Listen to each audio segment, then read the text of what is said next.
December 16, 1944 dawned cold and misty across the forests of the Ardennes, and with it came the thunderous roar of German artillery that would shatter the illusion of Allied invincibility.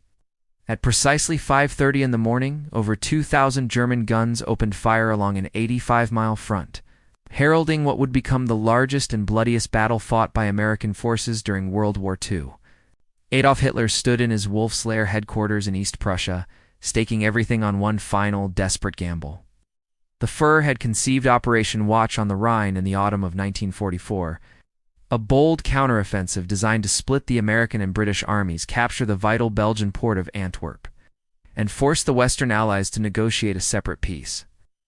It was madness born of desperation, yet Hitler believed it was Germany's last chance to avoid total defeat. General Dwight D. Eisenhower, Supreme Commander of Allied forces in Europe, had positioned his troops along a relatively quiet sector of the front. The Ardennes region, with its dense forests and rugged terrain, seemed an unlikely place for a major German offensive. The American commanders considered it a ghost front, a place where exhausted divisions could rest and new ones could gain combat experience. This fatal miscalculation would cost thousands of lives. Field Marshal Gerd von Rundstedt, nominal commander of the offensive, harbored deep reservations about Hitler's plan.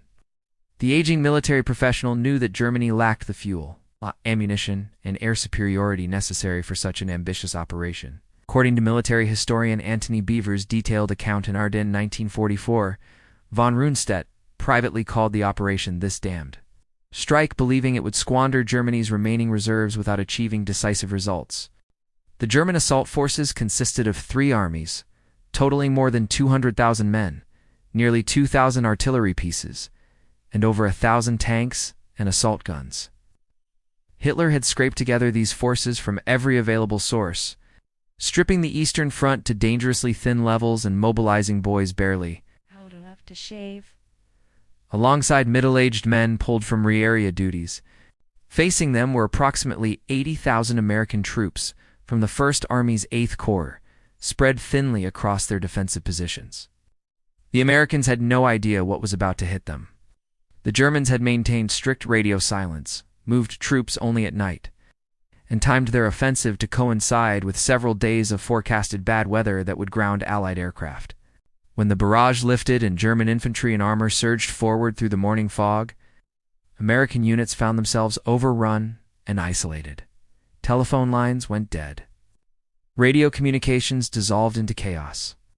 Small groups of American soldiers fought desperate holding actions at crossroads and villages, often without knowing whether friendly forces existed anywhere around them.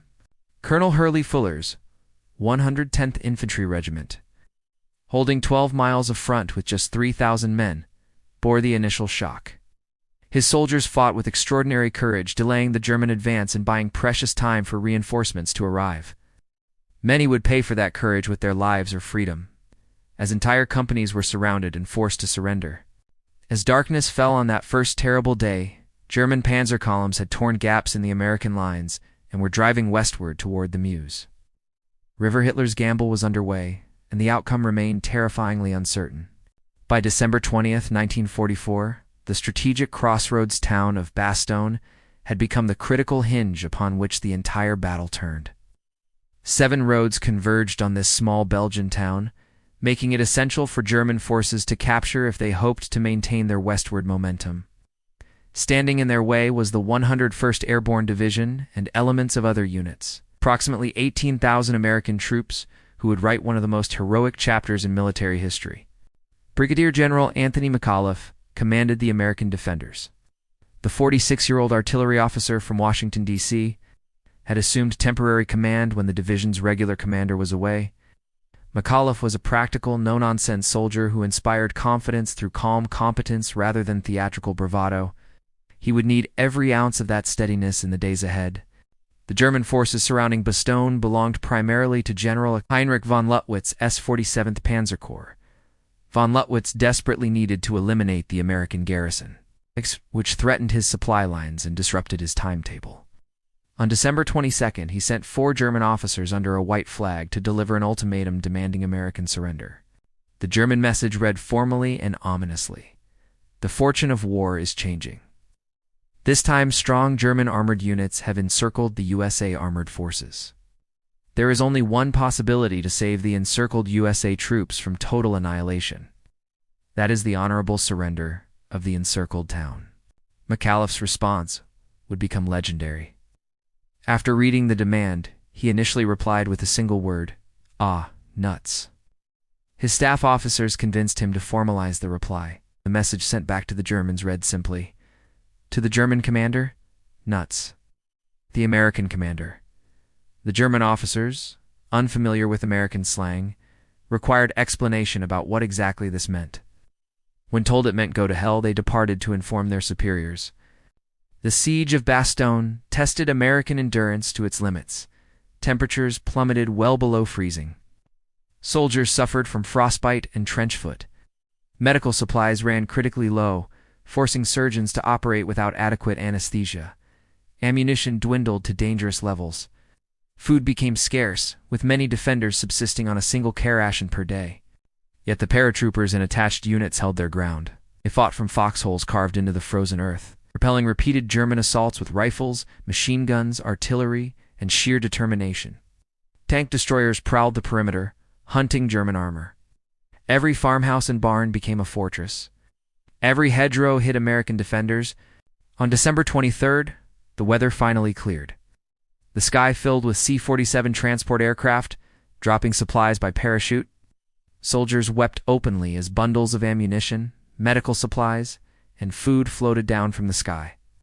Fighter bombers arrived too, hammering German positions and giving the defenders their first real hope that they might survive. General Georges Patton's Third Army was racing northward to break the siege. Patton had achieved what many thought impossible, disengaging his forces from their current operations and wheeling them 90 degrees north in terrible weather. On December 26th, elements of Patton's 4th Armored Division smashed through German lines and linked up with the Bastogne garrison. The relief of Bastogne marked the beginning of the end for Hitler's offensive. The delay caused by American resistance had given Eisenhower time to rush reinforcements to the threatened sector. The Germans had burned through precious fuel reserves while achieving only a bulge in the Allied lines rather than the decisive breakthrough Hitler had envisioned. On December 17, 1944, at approximately 1 o'clock in the afternoon, one of the war's most notorious atrocities unfolded at a crossroads near the Belgian town of Malmedy. This war crime would come to symbolize the savage nature of the Battle of the Bulge and Fuel Allied. Determination to show no mercy to the Waffen-SS. The victims belonged to Battery B of the 285th Field Artillery Observation Battalion. These American soldiers were not frontline combat troops, but artillery observers and support personnel traveling in a lightly armed convoy. They had the misfortune to encounter Kampfret Piper, a powerful German battle group commanded by Lieutenant Colonel Joachim Piper of the 1st SS Panzer Division Leibstandarte Adolf Hitler. Piper was a decorated SS officer, just 29 years old, who had fought on both the Eastern and Western fronts. His battle group consisted of approximately 5,000 men, with over 100 tanks and assault guns, tasked with forming the spearhead of the German offensive. Piper had a reputation for aggressive tactics and ruthless efficiency. What happened at Malmedy would forever stain his name. The outgunned Americans surrendered after brief resistance. German soldiers disarmed them and directed the approximately 120 prisoners into a snow-covered field adjacent to the crossroads. What happened next remains somewhat unclear in its precise details, but the outcome was horrifyingly certain. According to survivor testimony documented in the subsequent war crimes trial, SS troops suddenly opened fire on the unarmed prisoners with machine guns and pistols. The massacre lasted only minutes. Men fell in heaps, some killed instantly, others wounded and bleeding in the snow. German soldiers walked among the bodies, shooting anyone who showed signs of life. Some Americans played dead, lying motionless beneath their slain comrades. A few managed to escape into nearby woods, despite being fired upon as they ran. Approximately 84 Americans died in the field at Malmedy. News of the massacre spread rapidly through American units, generating outrage and fury.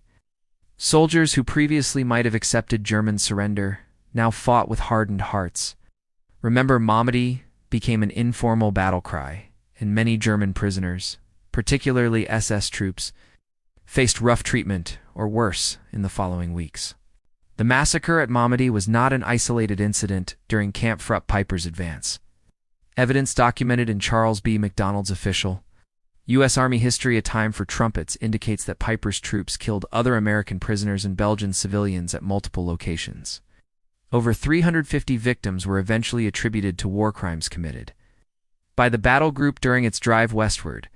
Piper himself always claimed he neither ordered nor witnessed the massacre, maintaining that he was forward with his lead tanks when the killings occurred. His subordinates offered various excuses, from claiming the prisoners tried to escape to suggesting nervous troops overreacted. None of these explanations justified the deliberate murder of unarmed men.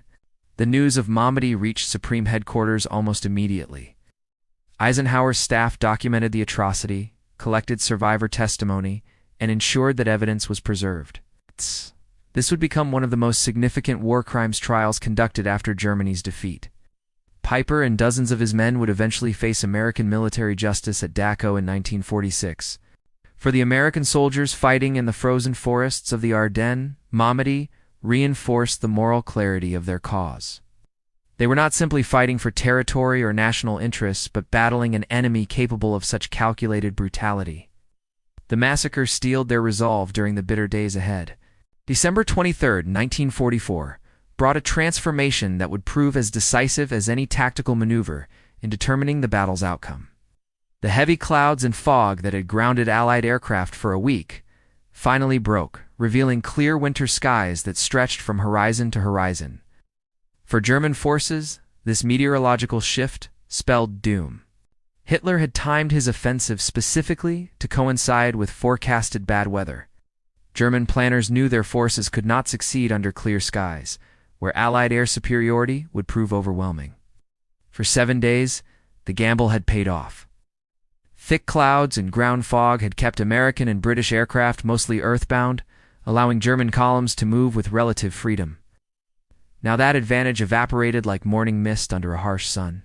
The Allied air forces unleashed devastation that beggared description. Thousands of fighters and fighter bombers filled the sky, each seeking targets of opportunity. Republic P-47 Thunderbolts and North American P-51 Mustangs swept the roads, strafing German columns with 50 caliber machine guns. British Hawker Typhoons fired rockets that could pierce the thickest armor. Medium bombers struck bridges, rail yards, and supply depots far behind German lines. Major Richard I. Rabong, America's leading fighter ace, was killed during this period while testing a jet fighter in California. But his spirit lived on in the aggressive tactics employed by fighter pilots over the Ardennes. They flew mission after mission, landing only to refuel and rearm before returning to the slaughter. German vehicles burned by the hundreds.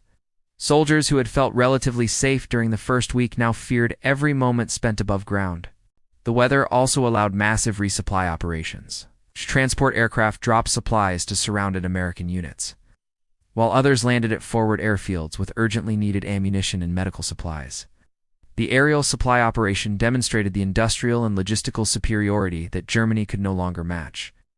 America could produce aircraft faster than Germany could shoot them down, train pilots faster than they could be killed, and manufacture ordnance in quantities that seemed limitless. General Der Panzertrupp Hasso von Manteuffel, commanding the 5th Panzer Army, watched his offensive power drain away beneath the Allied aerial onslaught. Von Manteuffel was a skilled professional soldier, more realistic than Hitler about Germany's strategic situation. He recognized that the clearing weather meant the operation was effectively finished, though the fighting would continue for weeks. The fuel situation became catastrophic for German forces.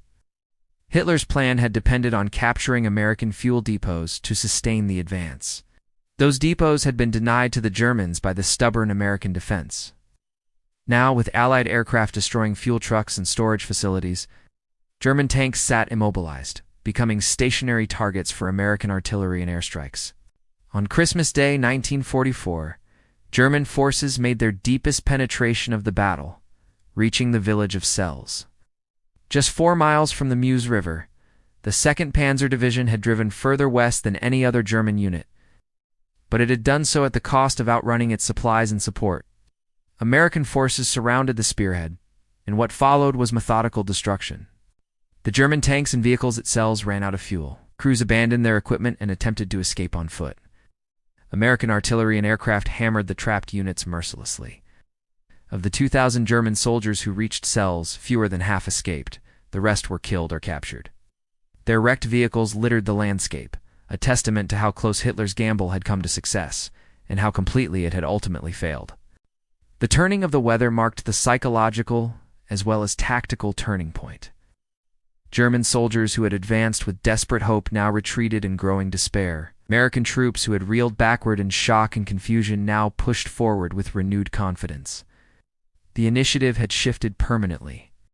January 3, 1945, marked the beginning of the Allied counteroffensive that would erase the Bulge from the map and drive German forces back to their starting positions. The Americans had absorbed Hitler's best punch, staggered but not fallen, and now prepared to deliver a counterblow that would hasten Germany's inevitable defeat. General Dwight D. Eisenhower coordinated a massive pincer movement designed to trap German forces remaining in the salient. From the north, Field Marshal Bernard Montgomery's 21st Army Group, including the American 1st and 9th Armies temporarily under his command, would attack southward. From the south, General Georges Patton's 3rd Army would strike northward. The goal was to cut off and destroy the German forces before they could withdraw to the safety of the Siegfried Line. The plan faced significant challenges. The weather had turned brutal, even by winter standards.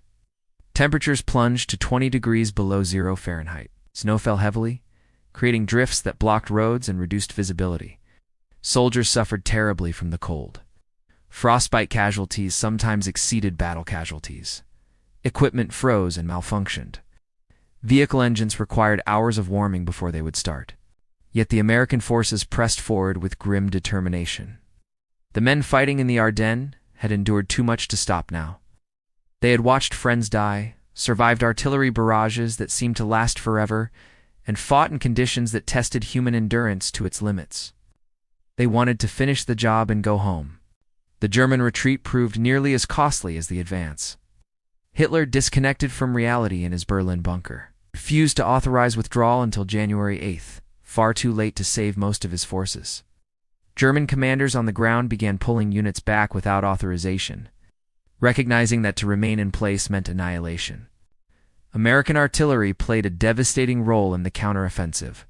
The artillery battalions that had supported the infantry so effectively during the defensive phase now provided massive fire support for the advance.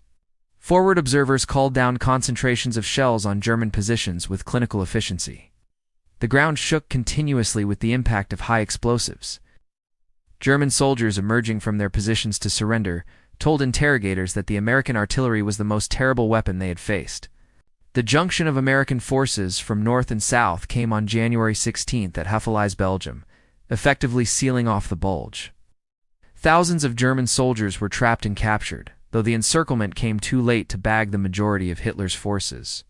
Most German units had managed to slip eastward through the closing gap, though they left behind vast quantities of disabled or abandoned equipment. By January 28th, American forces had pushed German units back to the positions they had held on December 16th, when the offensive began. The Bulge no longer existed. The cost had been staggering. American casualties totaled approximately 9,000 men, including 19,000 killed, 47,500 wounded, and 23,500 captured or missing. British casualties added another 1,400 to the total. German losses were even more catastrophic. Over 100,000 German casualties were recorded, including at least 12,000 killed and more than 30,000 captured. More importantly for Germany's strategic situation, the Wehrmacht had lost approximately 800 tanks and assault guns that could not be replaced, along with 1,000 aircraft. The cream of Germany's remaining military strength had been squandered in Hitler's gamble. The Battle of the Bulge had several profound consequences. It delayed the Allied advance into Germany by approximately 6 weeks, but at such cost to German forces that it actually hastened Germany's final defeat. The Wehrmacht never recovered from the losses suffered in the Ardennes. When the Allies resumed their advance in February, they faced a hollow shell of the army that had attacked in December. The battle also demonstrated the resilience and fighting quality of American soldiers. European observers, including some Allied commanders, had sometimes questioned whether American troops possessed the toughness to match German veterans. The stand at Bastogne, the stubborn defense along the entire front, and the aggressive counteroffensive put such doubts to rest forever. The American army had come of age in the frozen forests of Belgium. For Hitler, the failure of his last gamble meant Germany's fate was sealed. No possibility remained of splitting the Western Allies from the Soviet Union or achieving a negotiated peace. The road now led only to Berlin and unconditional surrender.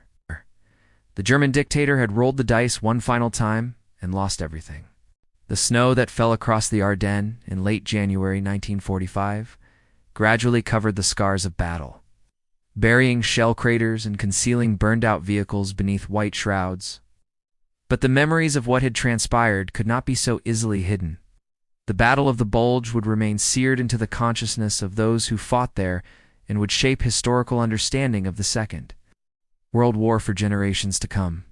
For the soldiers who survived, the Ardennes represented a defining experience that would follow them throughout their lives.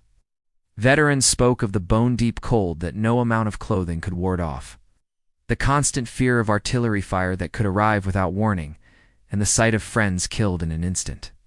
Many carried physical scars, missing limbs, damaged organs, lasting effects of frostbite. More carried invisible wounds that later generations would recognize as post-traumatic stress disorder. The small Belgian and Luxembourgish villages where the fighting occurred bore witness to the battle's fury. Places like Bastogne, St. Vith, and La Glaise became pilgrimage sites for veterans and military historians. Local civilians, many of whom had sheltered wounded soldiers or hidden fugitives from German patrols, maintained museums and monuments to preserve the memory of what happened in their forests and fields.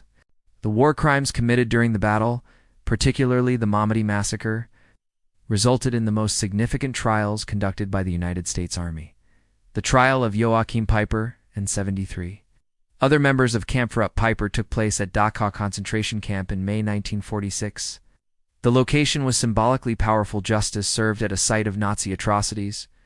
43 defendants received death sentences, though most were later commuted. Peiper himself served 11 years in prison before being released in 1956. He was murdered in France in 1976, most likely by those who had not forgotten his wartime actions. Military historians and strategists have studied the Battle of the Bulge extensively, drawing lessons about defensive operations, logistics, combined arms warfare, and the psychological dimensions of combat. The battle demonstrated the importance of air superiority, the resilience of well-trained infantry, and the decisive role of junior officers and non-commissioned officers when communication breaks down and units become isolated. The battle also illustrated the dangers of strategic overreach and the consequences of authoritarian military leadership. Hitler's insistence on operational details he was unqualified to judge, his refusal to accept military reality, and his willingness to sacrifice tens of thousands of soldiers for a goal that was never achievable, contributed to Germany's catastrophic losses. The Wehrmacht's professional officers recognized the plan's flaws, but lacked the moral courage or institutional power to refuse a suicidal mission. For American military culture, Bastogne entered the pantheon of legendary stands alongside the Alamo and Little Round Top. The 101st Airborne Division's motto, "Rendezvous with Destiny," acquired deeper meaning from those December days when paratroopers held a frozen town against overwhelming odds. Anthony McAuliffe's single-word response to the German surrender demand became emblematic of American defiance and stubborn courage. The battle influenced post-war military thinking about armored warfare, defensive operations, and logistics. The American Army studied extensively what had gone wrong in the initial phase: the intelligence failure, the thin defensive lines, the inadequate reserves. Reforms in training, doctrine, and organization followed. The Cold War military that faced the Soviet Union across European battlefields incorporated lessons learned at such terrible cost in the Ardennes. Memorial sites the landscape where the battle occurred. The Martissan Memorial near Bastogne, dedicated in 1950, honors the American soldiers who fought in the battle. Its star-shaped design bears the names of every American state, and its crypt contains stone tablets listing the units that participated. On the anniversary of the battle's beginning, December 16th, ceremonies honor the dead and remind new generations of the price paid for freedom. In Luxembourg, the American Military Cemetery contains the graves of more than 5,000 American dead. including many who fell in the Battle of the Bulge. General George S. Patton, who died in December 1945 from injuries sustained in a car accident, is buried there among the soldiers he led. His grave receives a constant stream of visitors who remember his role in relieving Bastogne and driving back the German offensive. The German military cemeteries in the region are more austere, reflecting German society's complex relationship with its wartime history. Thousands of German soldiers who died in the Ardennes rest in cemeteries at Lamel and Racon. The simple crosses and modest landscaping contrast with the more elaborate American memorials, but they too represent lives lost in a terrible conflict. As the years passed and veterans aged, oral history projects raced to preserve their testimonies before the generation that fought the war passed away entirely. The Battle of the Bulge Veterans Association worked to keep the memory alive, organizing reunions where former enemies sometimes met to share their experiences. These encounters, once unthinkable, became possible as the passage of time allowed for reconciliation and mutual recognition of shared humanity. The battle's place in popular culture ensured its memory would extend beyond veterans and historians. Films, documentaries, novels, and video games have depicted the Battle of the Bulge, though with varying degrees of accuracy. The 1965 film Battle of the Bulge, while entertaining, took significant liberties with historical fact. More accurate portrayals in later documentaries and the television series, Band of Brothers introduced new generations to the reality of combat in the frozen Ardennes. Educational programs in American schools teach the Battle of the Bulge as an example of American resolve and military capability. Students learn about the strategic situation, the surprise attack, the heroic defense, and the ultimate victory. The battle provides lessons not just in military history, but in leadership, courage, and the capacity of free people to resist tyranny, even under the most adverse conditions. For Belgium and Luxembourg, the battle remains central to their 20th century history. The war had already brought years of occupation and hardship. The sudden return of intense combat in December 1944 subjected civilians to renewed terror and privation. Yet local resistance fighters provided valuable intelligence to American forces, and ordinary citizens shared their meager food supplies with soldiers and sheltered wounded men at great personal risk. The bonds forged during those desperate weeks created lasting friendship between the liberated people and their American liberators. The passage of time has brought new perspectives on the battle. Recent scholarship has examined the experience of African American soldiers who fought in the Bulge, often in segregated units, but whose contributions were vital to the victory. The 2,500 members of the 555th Parachute Infantry Battalion, the Triple Nickels, though not deployed to Europe during the battle itself, represented the evolution of African American participation in America's military. The battle occurred during a transitional period in American military racial integration, and examining these dynamics adds depth to our understanding of both military and social history. Similarly, historians have given more attention to the civilians caught in the battle zone. Belgian and Luxembourgish families who endured the fighting, lost homes and relatives, and struggled to survive in winter conditions have their own stories that deserve preservation. Their resilience and resistance to Nazi occupation forms an important part of the battle's legacy. The Battle of the Bulge stands as a testament to courage, sacrifice, and the ultimate triumph of free nations over totalitarian aggression. In the frozen forests of the Ardennes during December 1944 and January 1945, young men from farms, cities, and small towns across America proved equal to battle-hardened German veterans. They bent but did not break. They yielded ground but never surrendered hope. And when the moment came, they counterattacked with devastating effect. Hitler's last gamble failed not merely because of material factors, their superiority, artillery superiority, logistics, though these mattered immensely. It failed because the American soldiers fighting in those frozen foxholes refused to be defeated. Officers like Anthony McAuliffe and George Patton provided leadership. But ultimately the battle was won by privates and sergeants, by tank crews and artillerymen, by medics who treated wounded under fire and supply troops who kept ammunition flowing forward. The cost was terrible. Nearly 90,000 American casualties, including 19,000 dead, represented one of the bloodiest battles in American military history. Each number represented a son, brother, husband, or father whose life was cut short or forever altered. Ever sacrifice purchase something precious? The continued advance toward victory over Nazi Germany and the liberation of millions suffering under Hitler's tyranny. Germany's losses were even more severe and far more consequential strategically.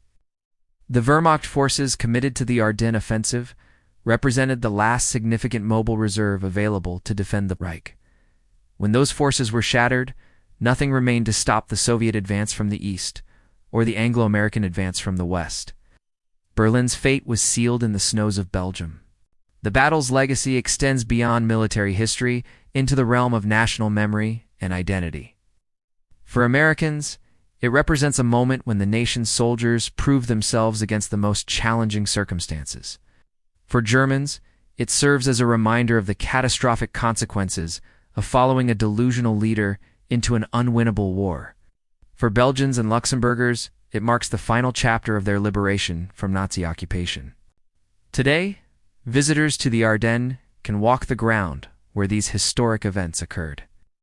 Forest trails follow routes where American and German soldiers fought and died. Stone markers identify where significant actions took place. Museums display artifacts and present the stories of those who were there. The land itself seems to remember, as if the earth absorbed something of what transpired in that terrible winter. As the last veterans of the Battle of the Bulge pass away, taking their direct memories with them, the responsibility for remembrance passes to new generations. The stories must be told and retold, not to glorify war, but to honor sacrifice, to learn from history, and to remember that freedom often costs more than we can imagine. The soldiers who fought in the Ardennes deserve no less than our eternal gratitude and our commitment to preserve the memory of what they endured and what they achieved. The Battle of the Bulge was Hitler's last gamble and the free world's finest hour. In the balance hung the fate of nations and the future of millions. That the balance tipped toward liberation rather than continued tyranny owes everything to the men who fought in the frozen forests of Belgium and Luxembourg during that desperate winter. Their courage purchased time, their sacrifice secured victory, and their memory demands preservation for all the years to come.